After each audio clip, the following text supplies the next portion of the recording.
চিকিৎসার আমরা দিচ্ছি, রেজাল্টটা কি হবে? আপনি আপনার পরিশ্রমের ন্যায্য দাম পাবেন এবং বাজারে আমরা যারা ভোক্তা আছি তাদের জন্য প্রাইসটা স্টেবল থাকবে। আমি এরকম দেখছি ফুলকপি তো খুব স্বাদ লাগে, কয়দিন পরে দাম এমন কফরা পরে তো দেখছি ছেড়ে দিয়া কোবাইতে আছে, তাহলে কি তো কত দই লাগেছি, যে দামের লাভ হয়েছে কেউ নেয় না। এটার কারণ উৎপাদনের সাথে ভোক্তার চাহিদার সামঞ্জস্যতা নাই।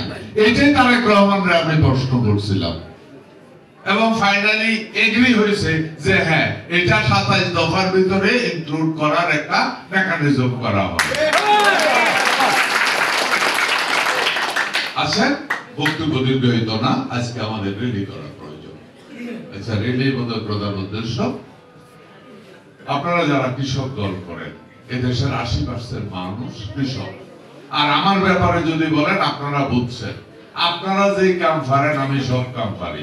আপনারা কৃষি সম্পর্কে যা জানেন না আমি এর থেকে বেশি জানি, কিছু বেয়াদবি নিয়েন না, কারণ আমার ব্যবসা কৃষি। আমি 200-100 কানি সম্পত্তির কৃষক না, আমি আরো বেশি জমির কৃষক। সো আমি